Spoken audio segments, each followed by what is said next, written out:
Late.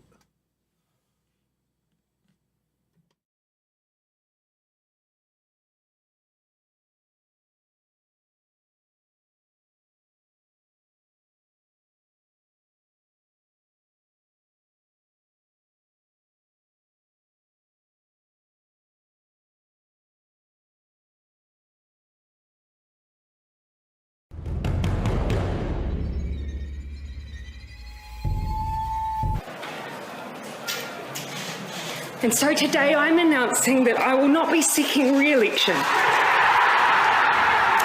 that my term as Prime Minister will conclude no later than the 7th of February.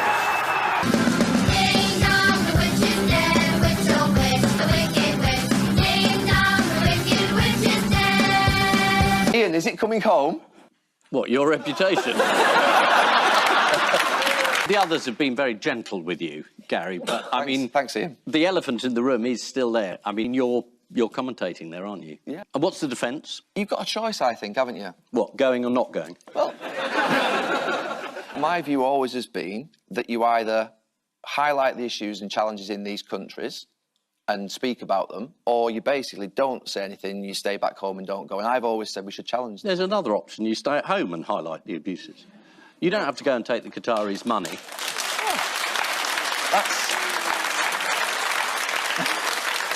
I'm not trying to be tartan, but, I mean, it's just... It's not a very good defence.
I'm so sorry. Ho, ho, ho! Happy Oh! Ho, ho, ho. Merry Christmas. And Mr. Putin is saying that Russia has said that nuclear powers are on the brink of a direct armed conflict. And this follows on from yesterday, when we were discussing American boots on the ground in Ukraine and how long is it going to be before an American gets accidentally killed during some sort of strike on a supply run or whatever. Not long, I think. No, I think it's going to be sooner rather than later, and then we're going to see an escalation, and probably initially it would go conventional, but then what happens, you know?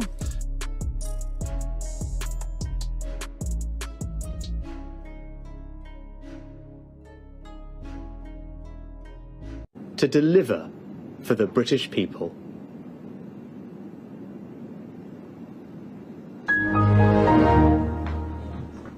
Your money is not charity. It's an investment in the global security.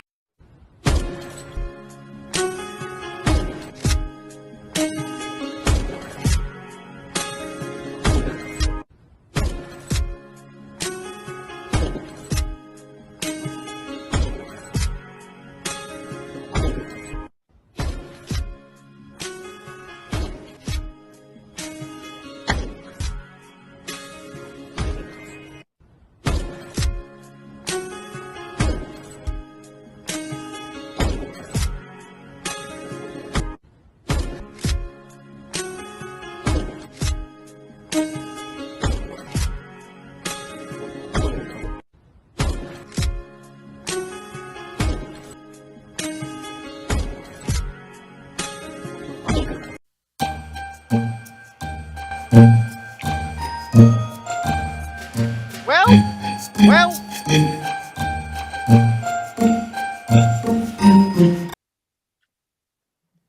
Well, well, well. Yeah. Well. Well, well, well. Well, well, well. Well, Good afternoon, John. Good afternoon, Ben. How are you? Don't tell me it's not worth fighting for. I'm okay, John. I'm good. I was just telling you, actually, and I didn't tell you what it was. I'm committing the ultimate sin right now. Oh, what would that be? Well, you know my Oh, wonderful... no, you're drinking Pepsi. No. Oh, okay. No, I thought don't the be ultimate silly. sin was drinking Pepsi. No, it's drinking Coca-Cola I'm on from a water. Pepsi glass. Now, the ultimate sin is drinking Pepsi from a Coca-Cola glass. Oh, that's true. That is true. Press the button. That's true. The buttons are further away since I reorganised the studio. It tastes more controversial. I will say that. It tastes more controversial. Right. While the chat room's here, and before we really start the show proper, can you give us an idea if the levels are better? So this is me speaking to you. And this is me speaking to you. Am I a lot louder this time, or am I quieter? Come on, give us a Some go. feedback. Give us some feedback. Vaughan says, well, Natasha says Coke tastes like dirt at the moment. I'm sad. Tastes just fine to me. Can't Is remember, that can't remember the you- last time I had Coke without a spirit in it. Jesse says it sounds great. And Natasha, have you got the COVID? You can tell us. Have you got Why the would she have COVID? the COVID? Well, if she's saying Coke tastes like dirt, clearly her taste buds aren't working. Coke does taste like dirt. It's horrible. Oh, go away. It's foul. Foul. Ugh. I can't. It's just way too sweet. Well, Vaughan says, love your singing voice, Ben, but we should put a pin in it. To which Jesse responds, Ben is allowed to sing whenever he wants. She has been being exceptionally nice to me Yeah. for the last 24 hours, hasn't she? She's angling for something, I think. I think so too. But you know what? I'll take it. I'll Yeah. take it. I'll take it. I'm appreciating it. I'm appreciating the love, shall And- we say? Yeah, and on our preamble today, I think we're going to talk about a Met police officer that's recently been charged with, Yes. or found guilty of, Found guilty. Yeah. guilty of multiple rapes. Well, Yep. I think over 40, was it, with 12 different women? Well, he wasn't found guilty. He pled Well, guilty. he pled guilty. Yeah. Well, yeah. So he's been charged and pled guilty to this. Now, and apparently he was. I don't know if it's quite true, but somebody said he was, or the allegation is he was in the same unit as Wayne the rapist. Well, he was definitely in the same force. Yeah. Regardless. Well, yeah. So the thing that gets me is, and this is the thing I don't understand, because Wayne Couzens was known as Wayne the rapist, right? Yes. And this guy, Bastard Dave, right? Yeah, Or Dave the Bastard. Dave the Bastard, right? Yeah. Now, if your colleagues have given you these nicknames Mm-hmm. and they are police officers, Mm-hmm. do you not think they maybe should have thought, hold on a minute, is there something that we really need to look at here?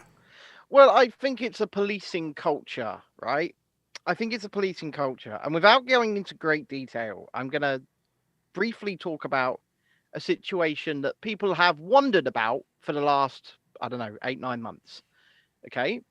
So in May of 2022, I was brutally assaulted and arrested by a police officer. John, you've seen the injuries, haven't you? Yes, I did. I was brutally assaulted. I was held without any kind of charge, or even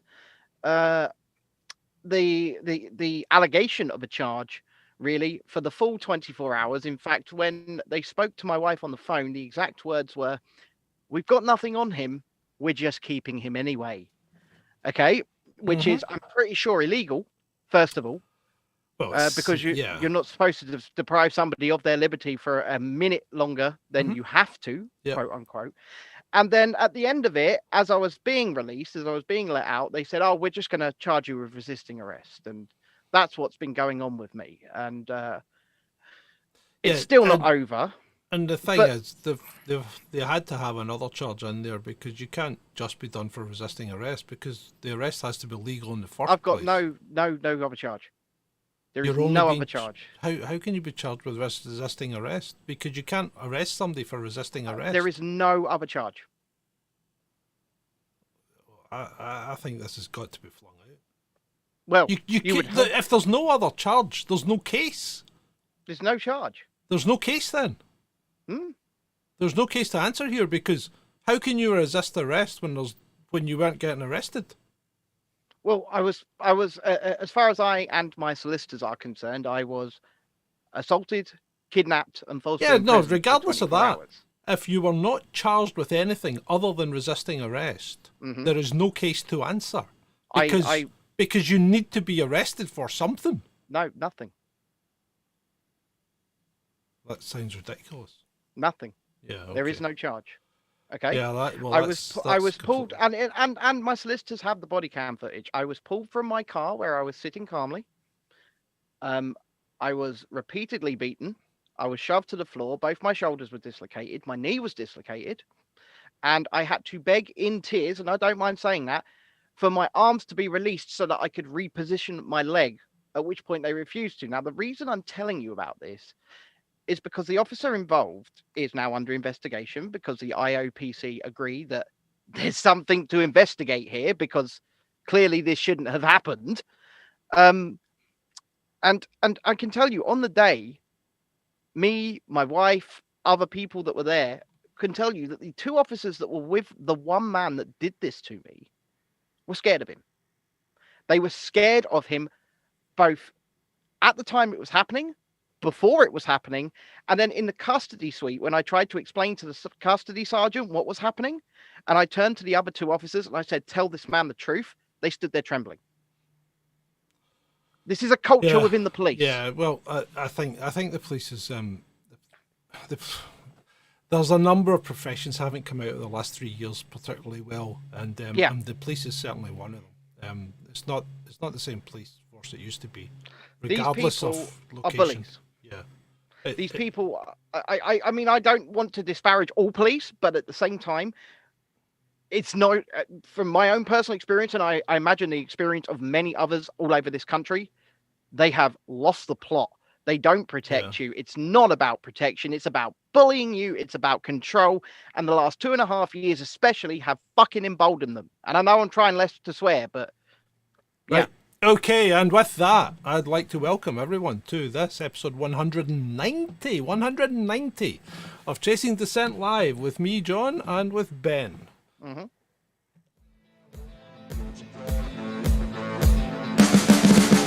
You can see the writing on the pavement. Young kids, they're growing up in basements. Online, a whole new generation. I'ma make mine, so you better go take it. Always, they need a new replacement. Decentralized, can't contain it. We're changing lives, yeah, upgrading. Call it suicide of the older generation. Too late to try to go contain it. A generation fueled by creation. We live lives on a small screen nation. We control the airwaves, no negotiation. I refuse to think we need saving. Something good will come from creation. And when we think that the world is too anxious, we'll adapt, evolve, survive, and save it. What keeps you up at night, yeah? Make all the demons quiet, yeah. We were built to thrive, yeah. I think that we've all had enough. What keeps you up at night, yeah? Make all the demons quiet, yeah. We were built to thrive, yeah. I think that we've all had enough. I think that we've all had enough. Sick of dealing with the old plan, and all that we're calling it wrong. Yeah, I think we all have had enough, haven't we? I think so too. And I mean, just before we start, Beats Crate says here that he was punched in the face by police just after he had a fit. Yeah. No, I think It's a culture. it's the world's gone downhill. Yeah, the world has gone downhill. The world's going mad, and it's like, stop the train. I want to get off. Mm-hmm. Yeah. But we are here. We are here to entertain you. We are here for you. And with that, let's start the news. Okay. Well, let's talk about Mr. Trump. Donny T. He never Donny was J. your saviour, and he never was going to be. Well, nobody's your saviour. We've tried to Well, explain this one before. We have, mate. We have. We have. Nobody's your saviour. And he was on the phone, I believe it was Newsmax, and they were talking about a certain treat, right? And he's completely dismissed any concerns about that treat. Yep. Any concerns? Just, no, my Operation Warp Speed has saved millions of lives. Has it done? Have you? Safe I'm and still effective. Look, I'm still looking for evidence that it has saved just one life. If somebody can give me causal evidence that it has saved just one life, I'll take that. But so far, you get this hyperbole, you get this rhetoric. People, oh, look at all the millions of lives it saved. Show me the proof. Yeah, Show me the proof. Exactly, and no one comes back. I mean, you ask on Twitter, can you show me how? How has it saved all these lives?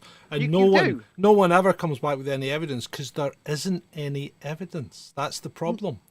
The data doesn't say that. The data doesn't dogma.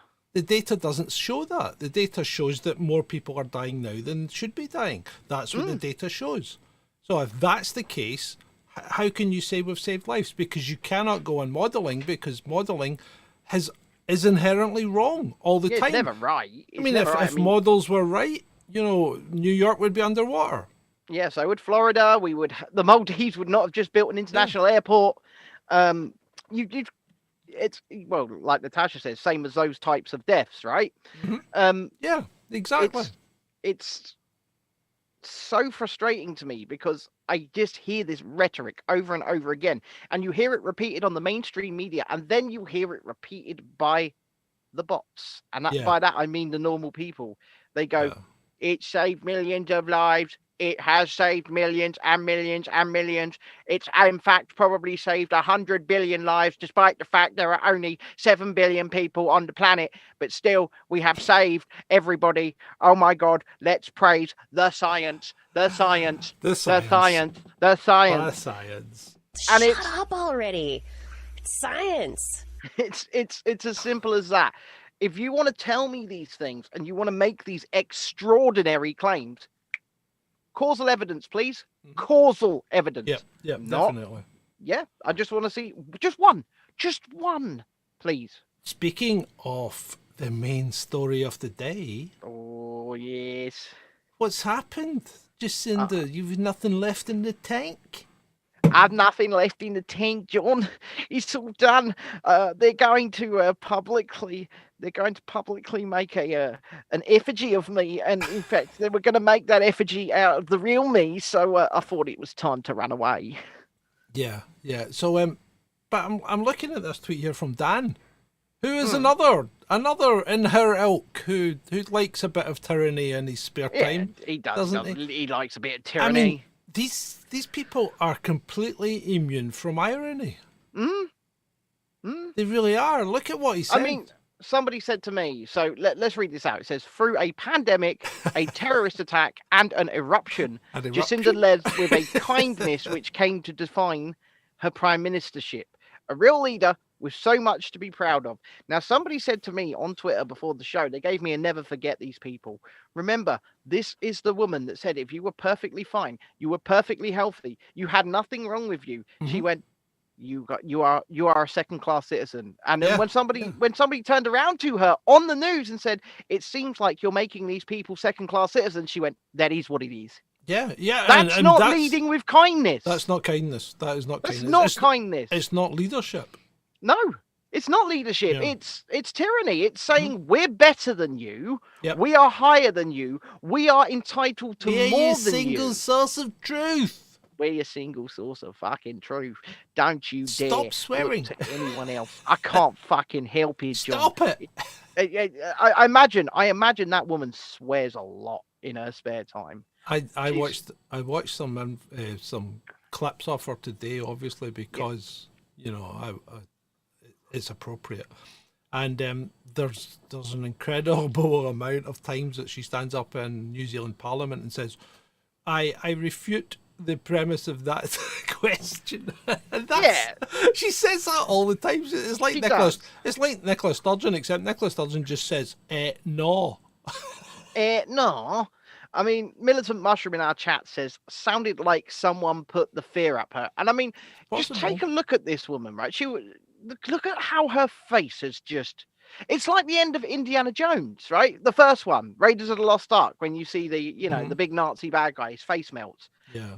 It's like that. She's aged terribly in like the last 6 months to a year. She has. She's looking haggard. She's looking sorry. worn out. Yeah. She's looking terrible. Especially when you see pictures of her when she was younger. Yeah. Because she would. I mean, her face was fuller and Nice and full. she and actually looked all right. You know. She looked fresh face, and then she went But to work not for Tony now. Blair. She does look like a donkey now. She really does. Yeah, she went to work for Tony Blair. And that's not maybe very nice, but it's fairly accurate, I'm afraid. I'm sorry. Anyway, moving on. Ding dong, the witch is gone. Speaking of people who aren't saving you, right? Richard Tice. Yeah. So he's just jumped straight into the narrative, hasn't he? Of course he has, and the thing is, there's a reason for this. It's because the man wants to be elected, right? Yeah, and he doesn't want to alienate people. And the He problem doesn't want to is, alienate people. when it's 80% sheep and 20% getting towards some kind of recognition of what's going on, then you've got to go with 80%. If you want to be elected, you've got to go with 80%. That's why I couldn't do it. I could never stand for as a politician to be elected, because no, I wouldn't put up with these people. I cannot and will not suffer fools gladly. No, and obviously, leader of Reform UK, Richard Tice, says Andrew Bridgen has got it wrong on the treats, and Reform is not stopping the mRNA.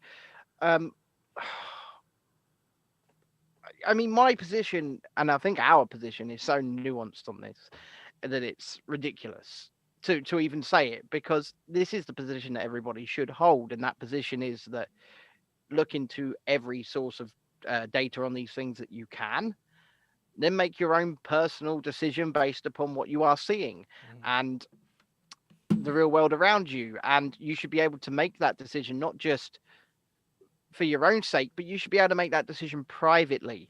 It should be nobody else's business. It shouldn't be the business of a nightclub. It shouldn't be the business of an airline or even a country, what medication you have in your system. And it never should have been. And that's where my position stands. My position stands on the freedom of choice for all. And that's all it ever has been. And by not stopping, I don't know really what they mean, but I would certainly ensure that there was never a mandate for any medication ever again. Yeah, I think. Well, I'll tell you what. Let's move on. Let's move on to my thought for today. So my thought for today is quite simple. You've got to give the thought, John. Trying to reform the British political system by voting for a party or someone is like trying to reform prisons by being locked up. So Gonna have a little. you're never going to get anywhere from within the system, and you're never going to make any effective reform from within the system. The system needs to go. The system needs to be torn down. The system is what is wrong. And the people within and leading the system, because those people want power. And ultimately, that's where we need to start. We need to start giving power to people, or maybe not even giving power, but we need to be putting people in positions that don't want to be there. Yeah. Right? Yeah. Because well, I think direct democracy along the Switzerland system would be a start, right? Okay, you are effectively ruling by mob, right? But what is democracy except mob rule? You know, the people that shout the loudest and make the most demands get what they want, and that occurs right now. Well, I would actually say that doesn't occur in this country. Because... Well, I think it does to a degree, because the people that have shouted the loudest have put the people in power that have shouted the loudest, right? Yeah, but they aren't the majority, and but nobody's ever said they would be the majority. What I've said is the people that shout the loudest. In fact, I would say that democracy is always a minority, right? Yeah. You know, it's always a minority that rules you. I mean, let's face it. the current government is probably elected with what, less than 30% of the vote? Yeah, I'd say around 32%. Yeah, so 30% of the vote. So a third of the people voted for the current government, right? That means 70%, near enough, didn't. Okay? Yes. So 68% did not vote for the current government. Therefore, you are ruled by the minority. That's what our democracy gives you. And I would agree. And you know what? Well, our style of democracy does anyway. The first past the post system. Yeah, but don't even think about suggesting proportional representation, because that's kind of what they do in Scotland, and it doesn't work, because all you end up with is a party that never has enough people to take control, right? Which just means they have to make. Which just means they have to make bargains and deals with other parties, like, for instance, the SNP and the Greens, right? But listen, and that just becomes a complete mishmash of nonsense. You're absolutely right, but listen, we're not saying we have all of the answers. We're not saying we have the solutions. What we're saying is we're pointing out when something is wrong, and this is wrong. Now, do we know how to solve this particular? Well, there are steps you could take. And probably not, but there are steps that could be taken. One, a more direct democracy and less central government. That would be a starting point. And speaking of direct democracy, ladies and gentlemen, if you're enjoying this show, then please hit that like button. Make sure you're subscribed and share it. And if you're watching on other platforms and you want to get involved, head over to youtube.com/Chasing Dissent Official and watch there. And get involved in the chat. We would really, really appreciate you. Shall we move on? Yes, let's move on to Mr. Kerry, John Kerry of the US. John Kerry. The special climate envoy for the USA. So he made a speech yesterday at Davos, and it was cringy. It was cringy. And amongst it, he actually did say that they are a select group of human beings touched by something at some point in their lives that had caused them to sit around and talk about saving the planet like it was something from an extraterrestrial movie. Really, that's what he said. What they really are is a select bunch of arseholes with too much money who think because we have too much money, we're going to tell you peasants what to do. He's lost it. They've all lost it. That's a ridiculous statement for a politician to make. It's a ridiculous statement for a person to make, and it shows us an inflated idea of self-worth that is completely inflated sense of self and completely unbelievable. Come on, Jerry, Jerry, stick that S on your chest. Come on, we know you want to. Yeah, we know you want to. And then when you've got that S on your chest, try and fly. Just somewhere high. Anyway, let's move on. These people are arseholes, by the way. And we have a related slide, do we? Well, yeah, because I see the hexagon. We have right. We have von der Leyen here, who's an unelected leader of Europe. Yes, she is. She is the unelected leader of Europe. And she's another tyrannicist. She really is. And she's gone on about that. Remember the photograph of the girl sitting in the kitchen that was staged? Yeah. Yeah, the destroyed kitchen. Yeah, the extremely clearly staged photograph, yes. Yeah. So she's gone on about that.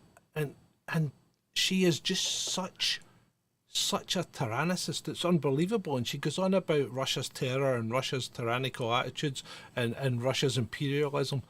And yet she says nothing of her own. And nothing of Germany's imperialism. And effectively, I mean, Germany is the ruler of Europe. Oh, yeah. You know, let's face it, all of Europe under one flag with Germany at the head. Mm-hmm. I'm not saying that's a victory, but I'm not saying it. Yeah. But she is unelected. The European Commission themselves, who propose all of the laws, are unelected. They are just installed. And they just, if you're a part of the European Union, they are framing, they are shaping, they are molding, and they are controlling your lives, your businesses, your ability to think, speak, and interact. And you're just letting it happen. I don't get it. No, I don't get it either. So I don't know. Moving on. The US have come around to the UK government and said, no, we don't back your plans for minimum service agreements and anti-strike legislation. Okay. So, I mean, the UK government were trying to purport that America was kind of backing our ideas, and now they've said they don't. The US Labour Secretary opposes the UK government's plans for minimum service agreements. Now, So let's just let people die. Yeah. well, first of all, who cares what America thinks? Yeah, who cares what America thinks? And second of all, Or is it a case that we're going to get some freedom imposed on us if we don't toe the line? I honestly don't know. But what I will say is this. What I will say is this to the people that are striking, especially the nurses, right? What one of you, come on, tell me what one of you thinks you shouldn't be running a minimum service. So what you're saying is because you want a few more quid, it's fine for people to die. That's basically what you're saying if you don't back a minimum service. Well, yeah, I think you got to be careful there, because I think there are nurses and paramedics striking, but I believe that they are providing a service. Well, that's fine. Mainly from nurses and paramedics that aren't militant. But that's why I'm framing it in such a way that saying if you don't back a minimum service, in your so-called profession where you've spent all this time training, all this time learning because you allegedly want to help people, and if you turn around and say, no, we're not going to give a minimum service, those people that we're supposed to want to help, they can die. That's ridiculous. Yeah. Well, yeah, there you go. So do you support the nurses and paramedics demanding better pay people? Do you support that? Do you think it's a service that should be allowed to strike? Because the police are not allowed to strike. The army's not allowed to strike. I'm gonna refer to the chat. Natasha, who is an NHS worker herself, says, makes me laugh when people strike for more money, seeing they knew the pay rates were when they signed the contract. Go work for Bupa or go and get nurses' jobs in Australia, pay huge. Yeah, so what's happening here is this always happens when we're in a recession, because what happens is inflation starts to ramp up, and people's the power of people's pound is depreciating daily. Yes, it is, and I mean I can just tell you a joint of pork. How much sugar have you had today? Because you need to slow down and let me finish before you. Sorry, a lot. Right? so the inflation is ramping up, and the amount that you can spend is decreasing on a daily basis. Now, the other problem you have as well is more and more people are getting out of work. More and more people need the services. So you end up in a situation where people are demanding more money, and all it's doing is driving inflation. So you get to this vicious circle where it becomes a self-fulfilling prophecy. And we've seen this happen in the 70s and 80s. And it's like, learn from history. Be sensible about it. Yeah? We never learn. We don't learn, mate. We don't. Well, I'm just going to give you an example. Like a joint of pork in Asda, just a few weeks ago, was about £4 or £5 for a regular size joint. Now it's £7 to £10. Yeah, and pork's one of your cheaper cuts. Yes, it is getting so expensive out there because the like you say, the value of the pound is depreciating by the day.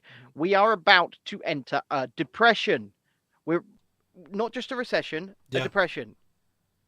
And people, we need to do something. We do need to do something. I mean, I can tell you right now, I've got £5.53 in the bank. Yeah, I know it's hard. It is hard. It's hard out there. Saudi Arabia, who is not short of a bob or two. Okay. I know. Now, this is quite a good meme, I think, because Saudi Arabia is open to trading in currencies beside the US dollar, and we know this because we've discussed it recently. And we know that Saudi Arabia is making deals just now with China and Russia to buy oil in their own currencies. They're going to buy oil in yen and what's the American currency? The Russian currency. Ruble. Yeah, ruble. So they're making deals just now. So the problem is Saudi Arabia and America have always been linked, and we're back to the problem is if you don't buy oil in dollars, America doesn't have an economy, because then you have no need to trade with America to get dollars. And that's when America does what it does in the bottom, which brings in some freedom for you. So they move in and they rubblize you. I mean, I'm not going to lie. Saudi Arabia probably needs some freedom. Well, see, Saudi Arabia is like, I mean, it's like irony on a stick, isn't it? I mean, the UN go and make Saudi Arabia, a few years ago now, but they make Saudi Arabia chair of the UN Human Rights Committee. I mean, it's fantastic. Didn't they do the same with China as well at one point? But Saudi Arabia, right? No, chair they're of the UN now. Human Rights Committee. They're progressive now, John, right? But they they're let not. women drive. But and look at Qatar. I mean, that's the same neck of the woods. And to be fair, they're all effectively the same because they all apply religious laws. Religious aspect. Yeah, well, they apply religious laws, and they're not governed by a democracy. They're governed by a royal family. Mm-hmm. And when I say governed, I mean it's not like ours. It's like this is direct government. This is complete and utter dictatorship. I've met a Saudi prince before. Yeah, I know. You said. Yeah. He wasn't in favour though, was he? He doesn't go home. He never goes home. But that's a story for another time. Anyway, let's move on to another controversial figure. Mr. Clarkson. Why is he controversial? He's controversial because Twitter made him controversial. Yeah, because, and let's be honest here, he didn't say anything that controversial because he basically quoted Game of Thrones. Yeah, it was obviously satire. Yeah. Mm-hmm. And he was riffing on it. In fact, it was like a verbal meme, was it not? Yeah. It's okay, you can talk. Yeah. I'm certain. Yeah. I like Clarkson. He's an arsehole. He's an absolute arsehole. But I've just got this soft spot for him. And actually, I think his fit on Who Wants to Be a Millionaire, who is standing by him, I think he's a great fit for the show. I think he's better than Chris Tarrant was. I think it's a lot of fun. Yeah, I never really had a lot of time for Chris Tarrant. I mean, Clarkson's a polarising character. Yeah. Yeah. That doesn't make him controversial. And to be fair, he isn't that controversial. Apart from when he's punching, producers and things for eating his steak or whatever. Because his steak was too cold, yeah. Yeah. But then at the same time, I reckon that they have their biggest ratings they've ever had on that show with him as the host. And they're just looking at it going, yeah, we can't get rid of this. Yeah, I think you're right. I think because, you don't want to get rid of someone that's making you that kind of money. And what is it they say? Any publicity is good publicity? Absolutely. And he'll be there, and I'm sure that he'll manage to slip in a few jokes about this entire situation during shows of Millionaire and other things. I think you're right. And I think I'd actually classify Clarkson as more of a comedian than anything else. He's not a journalist. Oh, no. Yeah, no, you're absolutely right. Militant Mushroom says, Chris Tarrant tried fishing my wife's lake for free, was politely told to feck off. Would he turn out and go, you know who I am? I'm Chris Tarrant. Let's ask the audience. What, you're saying I can't fish your lake? Let's phone a friend. That's ridiculous. And Adam has asked Militant Mushroom, is that a euphemism? No, it's not. Fishing my wife's lake. Jesus Christ. I hate to say this. But, well, actually, there's a couple of things about this tweet. I'm going to read it out and then we can talk about it, okay? So Stephen King makes a tweet today that says, hey kids, it's your old buddy Steve King telling you that if they ban a book in your school, haul your ass to the nearest bookstore or library ASAP and find out what they don't want you to read. Okay? Now, on the basis of that statement, it's not that wrong. No, I would see what they didn't want me to read, yeah. Yeah. But it's put in a pretty creepy way, is it not? Of course it is. It's your old buddy Steve King. If they ban a book in your school, haul your ass to the nearest bookstore or library ASAP. And find out what they don't want you to read. Yeah, and how is that? And that's what Steve King actually sounds a bit like that. He is a creepy old fuck. Anyway, yes. Why Why does he think it's appropriate to say things like "haul your ass" to children? Because he's Stephen King. Yeah, I don't like Stephen King. I'm pretty sure, if I recall correctly, he wrote a group sex scene between children in the book It. Like a gangbang.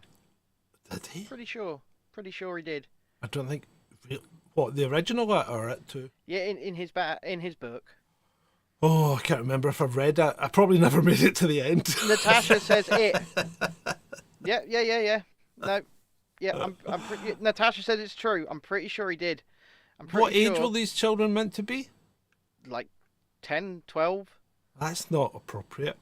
And I think in order to seal their pact, the one girl goes through the guys. No. Pretty sure that happens. Oh, yeah, that's like Stranger Things. Yeah, but this in the first episode. Yeah, but Steve King wrote this for children. No, I meant that would be like Stranger Kings doing it to each other in the first episode. Yeah. No, that's wrong. Yeah, that's Steve King wrote this about children. Well, my gut's right then. So, he writes what he wants. Put it that way. Yeah, he's a creepy old bugger. Yes, I am a creepy old man, Stephen King. Let's move on. Here's Louise. You love it. Louise is looking a bit haggard there, isn't she? Oh, poor Louise was the one up on the gantry. On the gantry, crying, remember? Right? Louise, hi, it's Louise. I'm 24 and a half. Or 24 3/4 now. But she spent 8 days in jail. 8 days. Remember, she was meant to be remanded for like months, but she spent 8 days. Yeah. Now, well, I mean, I don't know what to say about Louise. I want Louise. I'd love for Louise to come on the show. I really would. Louise from Just Stop Oil. Your invitation. Yeah. Or any Just Stop Oil. You know, come on and have a chat. I'd just like to have a chat because there's a lot of things that I don't understand and can't get my head around when it comes to Just Stop Oil. So I would love it if you'd come on and just illuminate me, and educate me. You know? Yeah, come on, Just Stop Oil. Turn me, if you will. You know. We'd appreciate. We're not against being turned. No, of course we aren't. We can be convinced. We're diverse. Speaking of diversity, so it would appear that the weather is the biggest benefactor in stopping people coming into this country illegally because the weather's kind of got nicer, although colder. It's got nicer, hasn't it? Very cold. And I'm on the south coast where these people are crossing. Yeah, but the water won't be any colder. The water will be much the same. So it's not going to make much difference if you're crossing there in May or January. The water's only going to vary by a couple of degrees. So there you go. First 106 migrants after more than a fortnight of none. So it's the weather. The weather is the only thing that stops them. Yeah, it's a bit cold there, Abdul. I don't think we're going to cross today. Okay. I think it's roughness that counts more than anything. You think? Yeah. I think it's the once the waves get to a certain size, there's no chance that they're going to survive it. Yeah, I just don't understand why we are still continuing to. Once these people get here, whilst we're not just instantly working out who is and is not a genuine refugee, and if they're not a genuine refugee, just saying, nope, off you go. Because you know what? If I showed up at the American border, and I just went, yeah, I want asylum, and they go, asylum from what? And I go, Britain. They'll go, fuck off. Yeah, I know they would. And I won't get in. I know. So, I mean, I would like asylum from Britain, for fuck's sake. I think it's fair to ask for it, especially these days. Yeah, I think you're possibly right. But I'm not convinced. Governor Rom. I'm not convinced. Well, it depends. It depends how America goes, because America could go one of two ways. They could split up. They could. Especially Texas. Yeah, Texas, Florida, California, all seem to be on very different paths. Yeah, they do. And all seem to want to be on very different paths as well. And it all just depends on really who you've got leading you. Like Governor Gavin Newsom of California is a psycho. He's a psycho. Aren't all politicians inherently psychos, though? Really? I think you've got to be. I think you've got to be. Let's move on to the Daily Mail. Convicted sex offender Mark Gordon and partner Constance Martin hunted by police. A father being sought by police after disappearing with a missing aristocrat and their baby daughter is a convicted sex offender. So take us deeper down this. Well, right. So he is her partner, okay? Yeah, and the father of the baby. Yeah, and the father of the baby. He hasn't actually done anything wrong here. He was deported from America after serving 24 years in a US prison. Ouch. Well, he obviously did something bad. Yeah, so he's a bad man, right? Yeah. Maybe he's rehabilitated. So I think he's in his late 40s and she's 35, and he's obviously hooked up with her. And I think probably what the family are trying to implicate is that he's led her astray. But you know what? She's a grown woman. Involved? What? Yeah. Why are the police involved? So are the police involved because she's been reported missing? What's going on here? Oh, see, this is the problem. We don't actually know why the police are involved. I suspect, like I'm saying, I think the family are trying to generate something out of it, and want her, away from him, which is fair enough. But the problem is, it's probably not a legal. It's not a legal thing that they can do, and even if she's been put down as a missing person, all the police will effectively do is trace her and go, yeah, she's okay. And they won't tell you where she is. Are there conditions on him, such as he can't be with the child? No, he served his time. Well, he's not here on license. He's not locked up in the UK. He's not committed any crimes in the UK. He served his time in America and he was deported there back to the UK. So it's not as if he got out early. He did his 24 years and then get sent back here. So he served his time, he's paid his penance to society. So he's not actually done it, as far as I can work out from the information that we've got, he's not done anything wrong. That's other than the fact he was locked up as a sex offender, but that doesn't mean he'll be on the UK register. So is he a sex offender here? Don't know. Who knows? Yeah. I don't know. And obviously it's something we should keep an eye on, I'd say. But at the same time, have you ever seen the fucking TLC show? And I'm sorry for swearing. It's called Love After Lockup. Oh, is this where people that were pen friends and things get? Yeah, they I haven't seen it. No. It is garbage. It is just exploitative garbage. So what is it? Is this desperate spinster women looking for a mate? Yeah, usually. And I'm sorry if that's any misogynist, but it's mostly women going to pick up men. I mean, there are some men that go and pick up women, but the men that go and pick up women, the women are clearly using them for their money, right? They've clearly been using them for their money whilst they're in prison. It's kind of like this situation, I would imagine. Desperate spinster woman, aristocrat, probably rich. Yeah. Now tied himself to her with a baby, for fuck's sake. Yep. There you go. You just got to remember, these people do this all of the time. Let's move on. So people are resigning all over the place by the sound of things, because we had our surfeit of resignations from our health departments, and then obviously Jacinda's just resigned, and then David Kessler, the top science officer for Biden's COVID response, is departing as the architect. And Fauci's going as well. So, everybody seems to be fleeing the scene. Yeah, they're jumping ship, aren't they? They're jumping before they're pushed, all of them. Yeah, I think they are. And we're still back. People are still on Twitter going, we need Nuremberg 2. These people need to be held to account. You're not getting it. And you're not getting it, people. It's just never going to happen. It's just one of these things, Yeah. I saw one today. It was a picture of Tony Blair, and it's, when is this war criminal going to be held to account? Never. And he is a war criminal, isn't he?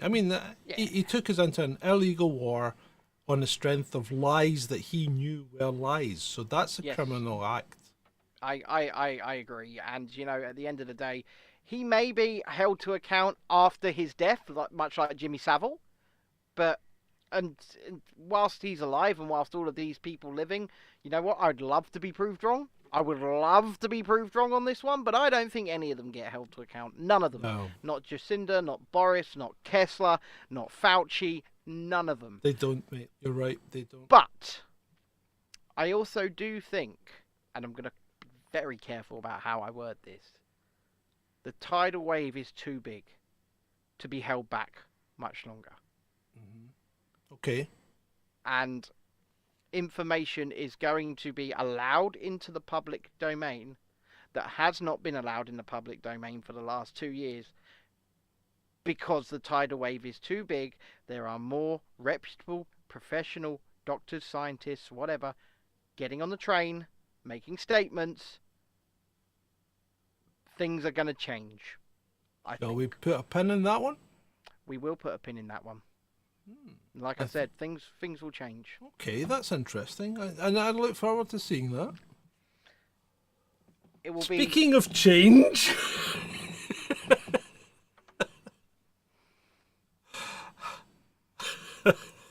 But look, Jesus Christ. So the US, under Biden's administration, have asked the court to reverse the order banning airplane mask mandates to combat COVID. So if you're an American air carrier, you're not allowed to ask for your passengers to wear masks. Good. Okay? Now the US court have been asked to reverse that order in order to combat COVID. Please explain. They are, Natasha, you're 100% right. They are clinging on to this. They are, and it's not something they want to let go because it does more psychological damage than anything. But it puts you in your place. It dehumanizes you. It makes you anonymous. It makes you easier to control. It's just an insidious way of dealing with people, and it's an insidious thing that's incorporated itself into our society, and 80% aren't letting it go. Because you all you would need is the government to turn around and go do this, and you would see it all over the place. I mean, I'm already seeing it. I know I live in a much more a town with a very elderly population, but I am seeing more and more and more people wearing them, and I'm thinking we're in mid-January. What's going on? If you look at the graphs, I mean, Adam Brooks, you know, the pub guy in Essex, he released a graph today from Jamie Jenkins, Stats Jamie, who clearly shows that the latest so-called wave is over its peak and right back down at the bottom. Oh yeah, without any interventions. But that's what seasonal respiratory viruses do. Oh my word! Really? Yeah. I didn't know this, John. I didn't know they did this on their fucking own. Didn't know it. Have not been saying it for the last 3 goddamn years or anything, have we? No, I know, but you know what? Sometimes you just got to move on. So this is interesting because the London School of Economics is breaking ties with Stonewall. Now, you remember there's the big three. There's Vanguard, BlackRock and Stonewall. Okay, so those are the big three controllers of our world, of our businesses, of the money. Stonewall is more of an LGBT group. Yeah, but it's still big news. Is it Stonewall? No, what's it? BlackRock, Vanguard, is it not Stonewall? Is Stonewall not a big hedge fund? No. Am I thinking of someone else? Yes. What's the other? What's the third one then? Because there's the big three. There's BlackRock, Vanguard. I will check. You keep talking. You know, so possibly I'm wrong then. Well, in that case then, I've put this slide in for a completely different reason. But having said that, even if it is an LGBT group, right? Because I thought Stonewall was heavily involved with the ESG. Stonewall is a charity. Stonewall. Oh, that's right. It is. Yep. Yeah. Stonewall is an LGBT. Let's go to the About Us section. I'll just read it to you. At Stonewall, we stand for lesbian, gay, bi, trans, queer, questioning, and ace people everywhere. We imagine the world where all LGBTQ plus alphabet people are free to be ourselves and can live our lives to the full. Yeah, okay. Right, okay. So, fair dues. Blackstone. Blackstone. No. Black Rock. Blackstone? Black Rock, Blackstone? Ramrod. There is a Blackstone, yeah. The Blackstone. Yeah, Group. but what's the big... Anyway. Blackstone is a big one. Is it? Right, okay. Yeah. Anyway, so my mistake. I'm doing a Biden. I'm losing it. But you know what? This is why we're better than most of the mainstream media. Because we fact check live and we fucking make sure we get it right. Mm-hmm. Yeah. It's as simple as that. And if we get it wrong, we're happy to be told we've got it wrong and we're happy to correct ourselves. And Indeed I we think are. our record is impeccable. Thank you, and thank you for correcting me. No, you're absolutely. I mean, it had to be done for one, but you know, it's still a story as far as I'm concerned, because breaking ties with Stonewall is saying the left, the socialist left, the far left, your time is nearly up. Yeah, and it does because have a. Sorry. It has this implication to me that people are unhappy with the way that the woke have taken control, the way that the woke are trying to control. And when you look at business, especially London School of Economics, and I never went there, but I very much, align with what they do. Yeah. From that point of view, these people have been destroying businesses everywhere they touch. And I mean, just look at Star Wars.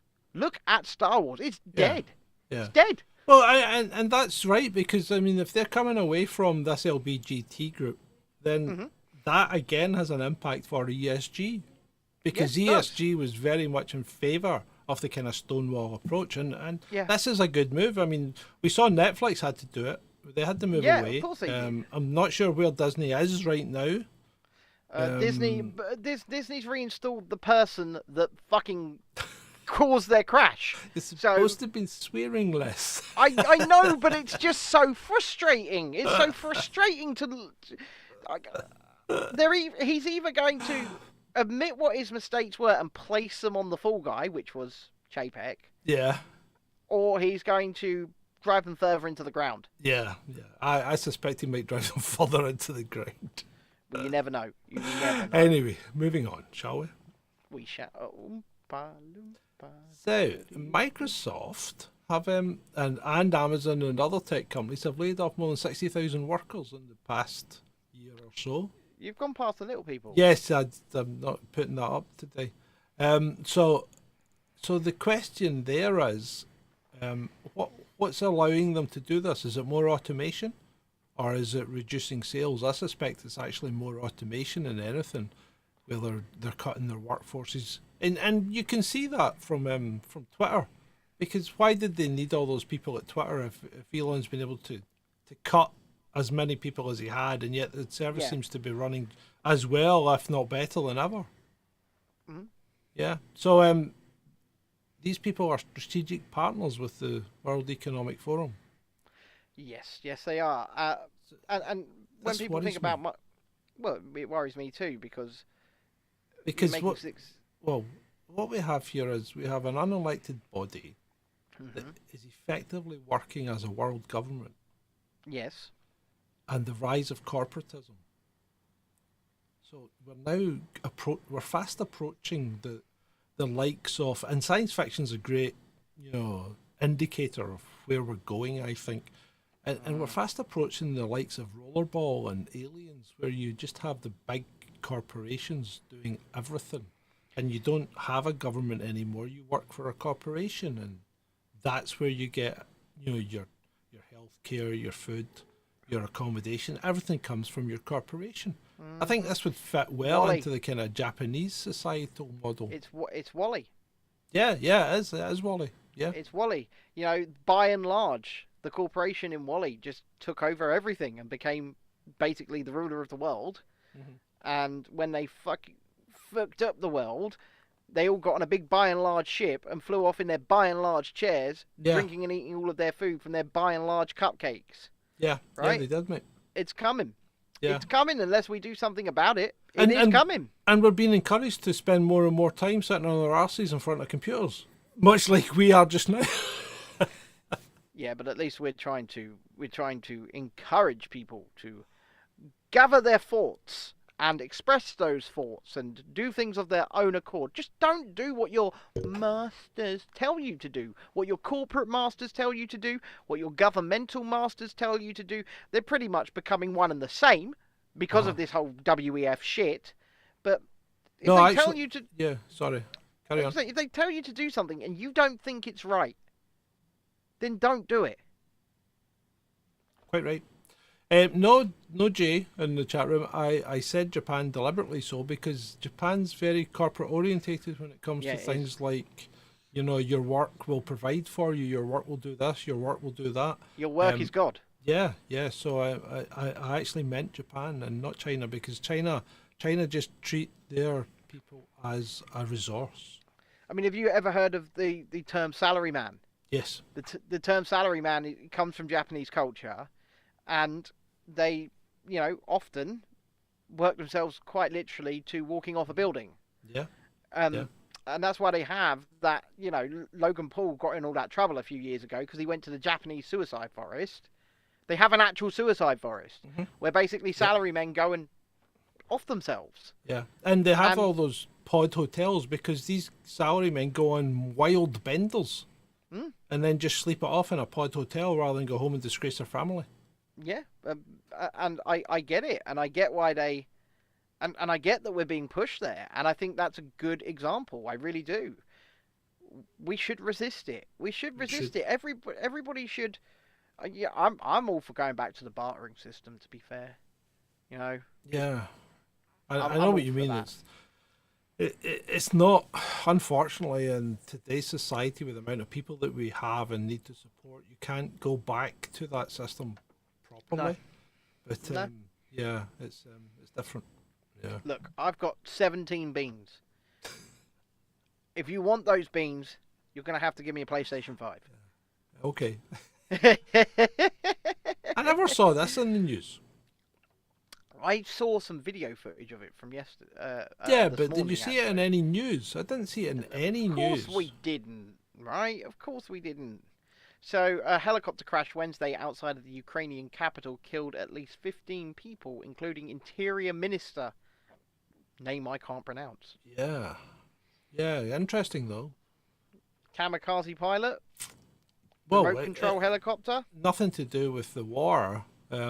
Just a regular accident? helicopter crash, an accident.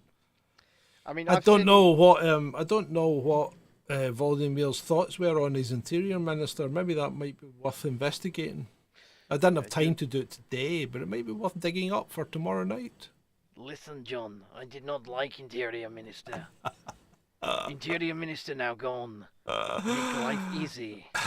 And for anyone listening, that's just a loose interpretation of what Volodymyr might say if we were making a sketch that has no correlation with anything that you've just seen.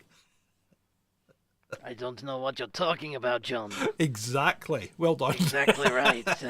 I have no idea what you're talking about. I did not say anything bad. Exactly. Apparently, Zelensky has called for investigation. Oh, has he? Yeah. Okay. He'll blame Bring it on. MSP. You know who he'll blame it on? Putin! And so to Scotland. To your homeland, to your bonny homeland, John. So do you remember yesterday we were talking about Scotland taking a soft approach on people who are under 25 who offend, right? Yeah. Because their brains aren't mature enough. Okay, so they can't really tell the proper difference between right and wrong. No, they 25, can't. right? They can't, no. I've Okay. always called for the voting age to be moved to 25. You know this. Oh yeah. In fact, I don't think you should have to pick your hires or your O grades until you're like 30. Anyway. Anyway. So Mackie Chapman has said Holyrood, which is the Scottish Parliament building that looks like an explosion in an IKEA factory, has said that Holyrood should explore whether 8-year-old children can decide to legally change sex and criticise school textbooks on biology. Fuck off, Maggie. Oh, hold on a minute. Why is she criticising school textbooks on biology? Because biology is a science. Shut up already. It's science. Right, so biology's pretty well known. Listen, John, there is an answer for this. She wants to criticise the science she wants to criticise. It's okay when she does it. But if anybody else criticises any science that she likes... Yeah. No. But it's okay when we do it, John, because we're politicians. Yeah, I think that's about the size of it. Well, about the size of it. That is the size of it. And once again, we can go to... We were talking about this, I think, yesterday. People holding these fucking counteracting positions within their minds. The mental gymnastics you have to go to think, oh, they're under 25. We have to treat them with kid gloves because they can't make decisions and their brains aren't developed. 8 years old, they can go and do what they want. Yeah. Which is it? Which is it, mate? Because if they can make a life-altering change like that at 8 years old, why can't they smoke? Why can't they go out and drink whiskey? Why can't they vote? You know? Why can't they do these things? It's a really good and decent and real question. If you treat them with kid gloves under the age of 25, then you need to do that across the board. Stop holding these counterproductive thoughts within your own head and then trying to present yourself as some kind of legitimate leader. Please. It's getting old, it's getting stale, it's getting boring, and you're just psychopaths. And ladies and gentlemen, with that, I would like to conclude this section of the show and once again introduce your Lord and Saviour, the spare part in the royal family, Prince Harry. Why, thank you, Ben. Thank you. You're very welcome, Harry. You're very welcome. And I thought I would just continue on from yesterday. Please do. We want to hear some more about your life, Harry. Please, we want to hear. So moving on to today's reading, we're on page 2. We've gone very far so far. Yes.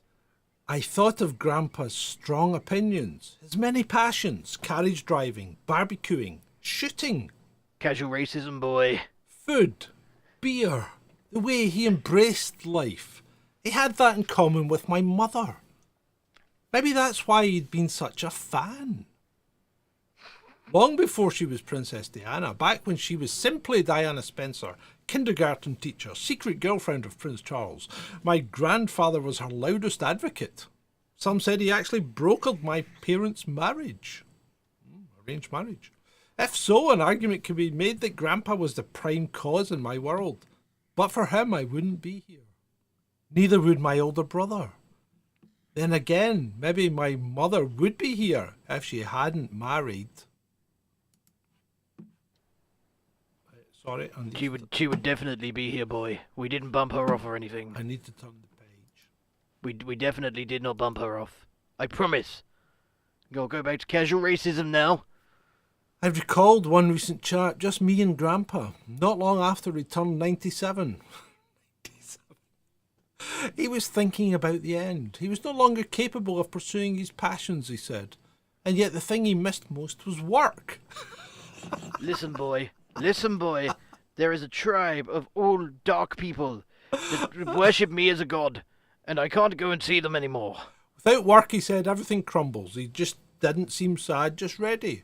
You have to know when it's time to go, Harry. I glanced now into the distance towards the mini skyline of crypts and monuments alongside Frogmore, the royal burial ground. Final resting place of many of us, including Queen Victoria, also the notorious Wallace Simpson, also her doubly notorious husband Edward, the former king and my great-great-uncle. After Edward gave up his throne for Wallace, after they fled Britain, both of them fretted about their ultimate return. both obsessed about being buried right here. The Queen, my grandmother, granted their plea, but she placed them at a distance from everyone else, beneath a stooped plane tree. One last finger wag, perhaps. One final exile, maybe. I wondered how Wallace... just peasants, Harry. I wondered how Wallace and Edward felt now about all their fretting. Did any of it matter in the end? I wondered if they wondered at all. Were they floating in some airy realm, still mulling their choices, or were they nowhere, thinking nothing? Could there really be nothing after this? Does consciousness, like time, have a stop? Or maybe I thought, just maybe, they're here right now, next to the fake Gothic rune, or next to me, eavesdropping on my thoughts, and if so, maybe my mother is too. The thought of her, as always, gave me a jolt of hope, and a burst of energy, and a stab of sorrow. He did not write this. I missed my mother every day, but that day on the verge of that nerve-wracking rendezvous at Frogmore, I found myself longing for her, and I couldn't say just why. Like so much about her, it was hard to put into words. Although my mother was a princess, named after a goddess, both those terms always felt weak, inadequate. People routinely compared her to icons and saints, from Nelson Mandela to Mother Teresa to Joan of Arc.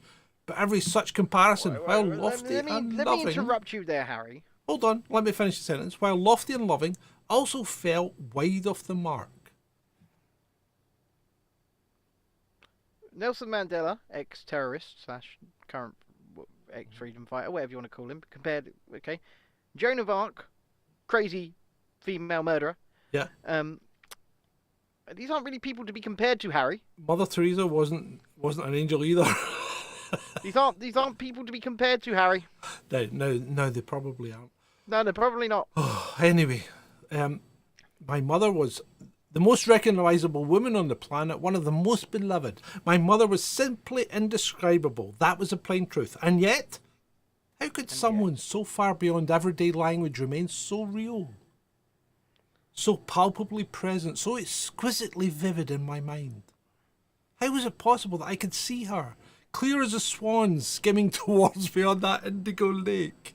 How could I hear her laughter, loud as the songbirds in the bare trees? Still, there was so much I didn't remember, because I was so young when she died. But the greater miracle was all that I did. Her devastating smile, her vulnerable eyes, her childlike love of movies and music and clothes and sweets and us. Oh, how she loved my brother and me. Obsessively. She once confessed to an interviewer. Well, Mummy, vice versa. Maybe she was omnipresent for the very same reason that she was indescribable, because she was light, pure and radiant light. And how can you really describe light? Even Einstein struggled with that one. Recently, astronomers... The fuck? It gets better. Recently, astronomers rearranged their biggest telescopes, aimed them at one tiny crevice in the cosmos, and managed to catch a glimpse of one breathtaking sphere, billions of miles off and probably long vanished. Arendelle is closer to the Big Bang, the moment of creation, than our own Milky Way, and yet it's somehow still visible to mortal eyes because it's just so awesomely bright and dazzling. That was my mother. And with that, Harry, we will return to Spare tomorrow night. Oh my God. This is interesting. This is interesting. Harry, thank you for being with us once again, and thank you all if you have stuck around, and thank you for joining us. Thank you for being with us. And if you would like to help support us, then the most important thing you can do right now, if you haven't already, is hit that subscribe button, hit that share button, and please, for the love of God, John, get that bloody necklace off. I can't get the fucking necklace off. Jesus Christ. Well, if you would like to support us, and we would really appreciate it, you can do so monthly by supporting us at patreon.com/chasing Dissent. It's not me. or indeed Ko-fi, ko-fi.com/chasing Dissent, and you can make a small monthly donation to help keep us on the road. I will tell you, I need a proper camera. I need a proper camera for this show because I was doing the morning video this morning and the quality is quite bad. Oh, fuck, right? I can't get it off. So all of your support will go towards getting better equipment and taking our production value up. Yeah, we would really appreciate it. And I'd like to end on a slide, especially requested by Vaughn for his bank. I'm not quite sure what kind of bank he has, but I'm sure Vaughn requested this slide for his bank. I can see why. There's two pretty ladies there for you, Vaughn. Two There you very go, Vaughn. pretty ladies. There you go, Vaughn. Just drink that in. Let it sear into your mind. Let it stay there. And with that, I'd like to thank you one and all for attending this episode 190 of Chasing Dissent Live with me, John, and Ben, and our special guest, of course, Harry. Thank you, Harry. Look at my ginger growler. And remember, it's 9 o'clock tomorrow night on All In. And it's been great. For you. Cause I don't give a fuck what you say. Yeah, I'ma do shit my way. So you can go kick rocks, I'ma stack bricks up, build what I want to make. Yo, I got a lot of shit to say, so I'ma do this every day. I'll be writing things until I'm fucking buried in my grave. 6 feet deep under, but my body won't decay. Cause my messages are timeless, so they'll put them on display. Oh yeah, I rap with a certainty, I have a sense of urgency. A message for eternity, for everyone internally. I had some people burning me, but now they fucking learn to see I ain't the one to fuck with. Now they looking nervously, and I don't really care what you think of me respectfully. You can kick rocks if you think you're fucking better, see. I will outwork you, turn you to an enemy. Hurt you so bad that you're gonna need some therapy. I got the motherfucking recipe. I've been cooking up hits, I'ma leave a legacy. You'll be looking small when you're standing right next to me. I'm 5'10", bitch, but I'm 10 feet Cause I don't give a fuck what you say. Yeah, I'ma do shit my way. So you can go kick rocks, I'ma stack bricks up, build what I want to make. Cause I don't give a fuck what you say. Yeah, I'ma do shit my way. So you can go kick rocks, I'ma stack bricks up, build what I want to make. Yeah, I'ma do it my way.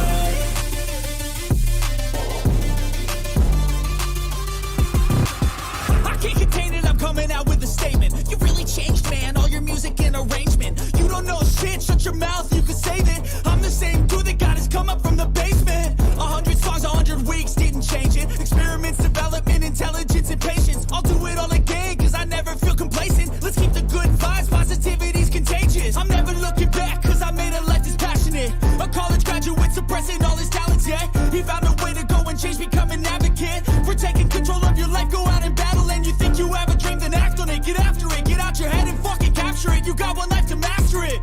Don't give up on your future, we all start losers. We're all late bloomers, gotta struggle through the sewer. What you say? Yeah, I'ma do shit my way. So you can go kick rocks, I'ma stack bricks up, build what I want to make. Cause I don't give a fuck what you say. Yeah, I'ma do shit my way. So you can go kick rocks, I'ma stack bricks up, build